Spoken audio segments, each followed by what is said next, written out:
Hello everyone, welcome back to my YouTube channel Economics World. In the previous class, I have taught you the concept of price and wealth. In this class, I'll teach you the concept of capital and income. So let's start. Now, अब ये capital और income क्या होती है? These two concepts are very small but very important. अब हम समझेंगे कि कैपिटल क्या होता है. आप सिंपल कैपिटल को इन्वेस्टमेंट पॉइंट ऑफ व्यू से समझिए. जितने भी हमारे मैन मेड एसेट्स होते हैं, अगर हम उसको फ्यूचर यूज में लगा दें for the production of goods and services, उसको हम क्या कहते हैं? कैपिटल.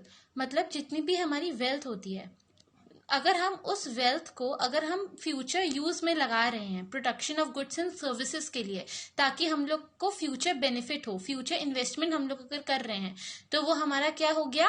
कैपिटल हो गया. For example, building, machinery, stock of inventories etcetera. जैसे मान लीजिए बिल्डिंग, तो अगर मान लीजिए हमने कोई लैंड या प्रॉपर्टी ली और उस पे हम लोग अपना घर बनवा रहे हैं, वो हमारा क्या हो गया? वेल्थ हो गई. वो हमारा कंसेप्ट ऑफ वेल्थ हो गया. वो हमारी सेल्फ ओन प्रॉपर्टी है, उसमें हम खुद रहेंगे, हमारे परिवार को रखेंगे, वो हमारी वेल्थ हो गई. लेकिन अगर हम वही लैंड पे अगर हम फैक्ट्री बनवा रहे हैं किसी भी future production of goods and services के लिए, तो वो हमारा बिल्डिंग क्या हो गया? कैपिटल हो गया. मतलब हम लोग उस पे production of goods and services कराएंगे. ये हमारा मैन मेड एसेट है बिल्डिंग, एंड जिसपे हम लोग फैक्ट्री बनवा के अपना गुड्स एंड सर्विसेज का प्रोडक्शन करेंगे, तो ये हमारा क्या हो गया? कैपिटल हो गया. वैसे ही जब हम लोग मशीनरी खरीद रहे हैं, तो मशीनरी हम लोग ऑब्वियसली कोई गुड्स एंड सर्विसेज को प्रोड्यूस करने के लिए खरीदेंगे, तो वो हमारी क्या हो गई? कैपिटल हो गई. वैसे ही स्टॉक ऑफ इन्वेंट्रीज एक्सेट्रा. तो आप सिंपल लैंग्वेज में समझिए कैपिटल क्या होता है. वो कैपिटल मैन मेड एसेट्स ऐसे एसेट्स होते हैं जिनको हम गुड्स एंड सर्विसेज के प्रोडक्शन के लिए रखते हैं, इन्वेस्टमेंट के लिए रखते हैं. वो हमारा क्या हो गया? Capital. Now all capital can be wealth, but all wealth can not be capital. हमारी जो कैपिटल है वो वेल्थ हो सकती है. कैसे? मान लीजिए कि मैंने बिल्डिंग खरीदी, प्रॉपर्टी खरीदी. अब मैं इसको सेल्फ यूज करके इसको अपनी वेल्थ बना सकती हूँ. मैं बिल्डिंग को फैक्ट्री ना बनवा के मैं अपना घर बनवा सकती हूँ. तो वो हमारी क्या हो गई? वेल्थ हो गई.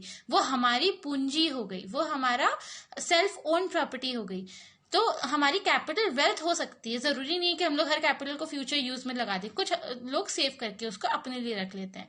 But all wealth can not be capital. लेकिन जो हमारी वेल्थ होती है, जो हमारा अपना घर, हमारे अपने फर्नीचर्स, उसको हम फ्यूचर यूज में नहीं लगाते हैं, कैपिटल वो नहीं होती है. एंड अगर इन केस अगर किसी भी वेल्थ के पार्ट को अगर हम लोग future production of goods and services में लगा रहे हैं, तो वो सिर्फ कैपिटल कहलाएगी.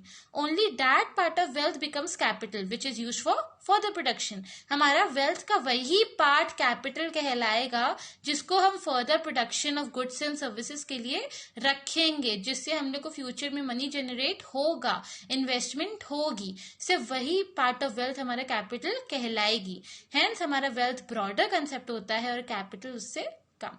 सो ये हमारा छोटा सा कंसेप्ट था कैपिटल का. आपको सिंपल कैपिटल को इन्वेस्टमेंट पॉइंट ऑफ व्यू से समझना है कि वो मैन मेड एसेट्स जो कि हम लोग को फ्यूचर में गुड्स एंड सर्विसेज प्रोड्यूस हम लोग उस पर करें, तो वो हमारा क्या हो गया? कैपिटल हो गया. अब हम आते हैं अपने इनकम के कंसेप्ट में. This two concept is very small. आप इनकम समझिए. अगर हम लोग कोई काम कर रहे हैं एंड हमें उस काम का पैसा मिले, तो वो हमारी क्या होती है? इनकम. बहुत ही सिंपल सा कंसेप्ट.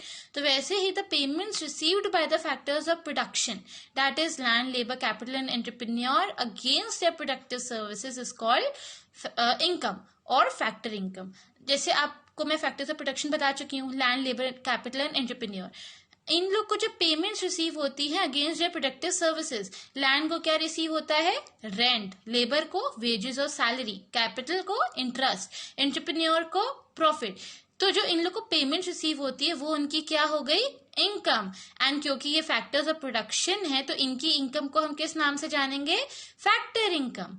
और अब इसका दूसरा पार्ट क्या होता है? ट्रांसफर इनकम और ट्रांसफर पेमेंट्स. अब ये क्या होती है?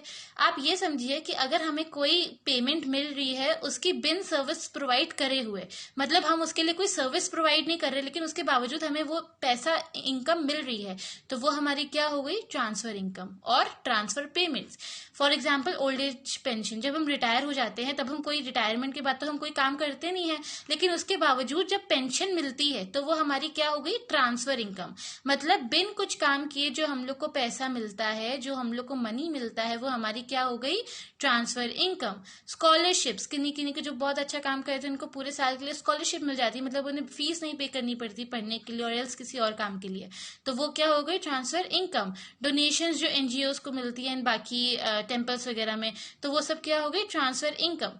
मतलब सिंपल सा कंसेप्ट, जो कि हम लोग बिन विदाउट रेंडरिंग एनी सर्विस, हम कोई सर्विस प्रोवाइड नहीं कर रहे हैं, उसके बावजूद हमें जो पेमेंट्स मिल रही हैं, जो इनकम मिल रही है, उनको हम क्या कहते हैं, ट्रांसफर पेमेंट्स और ट्रांसफर इनकम।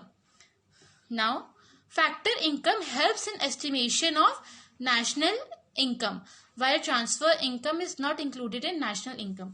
देखिए हमारी इकोनॉमी का सबसे इंपॉर्टेंट पार्ट क्या होता है, फैक्टर इनकम, क्योंकि हमारे इंपॉर्टेंट सोर्स ऑफ प्रोडक्शन क्या होते हैं, these factors of production, land, labour, capital and entrepreneur. इसीलिए जब हम नेशनल इनकम का कैलकुलेशन करते हैं तो उसमें हमारी फैक्टर इनकम इंक्लूड होती है एंड ट्रांसफर इनकम इंक्लूड नहीं होती है। क्यों? क्योंकि हमारी इकोनॉमी का मेजर सोर्स हम लोग क्या मानते हैं, these factors of production, land, labour, capital and entrepreneur. And हम लोग को जो विदाउट रेंडरिंग एनी सर्विस अगर कोई पैसा मिले तो हम लोग उसको नेशनल इनकम में नहीं लेते हैं।